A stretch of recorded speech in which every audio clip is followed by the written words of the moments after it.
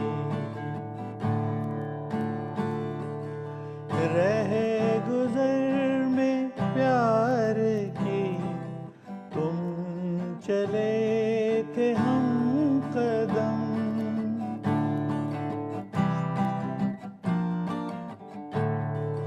تم تو ہو گئے جدا، ہم بھٹک رہے ہیں، ہم دیکھتے ہی دیکھتے راستے بدل گئے، غم خوشی میں ڈھل گئے، تیری یاد آ گئی، غم خوشی میں ڈھل گئے، ایک چراغ کیا جلا، 100 چراغ جل گئے، تیری یاد آ گئی۔ واہ واہ، بہت اچھے بہت اچھے۔ تو ناظرین یہاں اچھا ہمارے ساتھ کالر ہیں تو ہم انہیں لیتے ہیں، پہلے ان سے بات کرتے ہیں۔ جی کالر آپ آن ایئر ہیں۔ السلام علیکم جی وعلیکم السلام۔ سر، ابھی بہت اچھا گانا سنا، تو اگر آپ کی اجازت ہو تو کچھ میں بھی پیش کر سکتا ہوں؟ جی اگر آپ کی اجازت ہو تو میں بھی کچھ پیش کر سکتا ہوں؟ آپ جو ہے نا اگلے پروگرام میں، ہمارا وقت ختم، 1-2 منٹ ہی رہ گئے، تو اگلے پروگرام میں انشاءاللہ میں کال کیجئے، ہم آپ کو بھی سن لیں گے۔ آپ کا بہت بہت شکریہ۔ تو ناظرین میں یہاں آپ سے یہ بات کہنا چاہ رہا ہوں، کیونکہ آج ہمارا جو تھا ٹاپک وہ تو چراغ تھا، تو میں آپ سے صرف میری درخواست یہ ہے کہ جہالت جو ہے، اندھیرا جو ہے، وہ تعصب، تنگ نظری کا باعث بنتا ہے، وہ ایسے فیصلے کرتا ہے جو آپ کو مزید اندھیروں میں لے جاتا ہے۔ تو ہمیں بہت ضروری ہے کہ ہم علم حاصل کریں، آگہی حاصل ہو، ہم روشن خیال رہیں، اور وہ صرف علم سے آتا ہے۔ تو اپنے بچوں میں علم کا رجحان بڑھائیے، خود علم حاصل کیجئے، کتابیں پڑھیے، یہ ہم سب کے لیے بہت ضروری ہے۔ دیکھیے ہمارے پاس تو ایک بہت عظیم الشان کتاب ہے جو راہ نجات بھی ہے، اس کو ہی پڑھیں آپ۔ تو کیونکہ وقت ختم ہوا چاہتا ہے اب ہمارے اس پروگرام کا، میں اس دعا کے ساتھ کہ انشاءاللہ پھر آپ سے اگلے ہفتے ملاقات ہوگی، تب تک کے لیے مجھے اور انتظار احمد کو اور ہماری T1 کی ٹیم کو اجازت دیجیے۔ اللہ نگہبان۔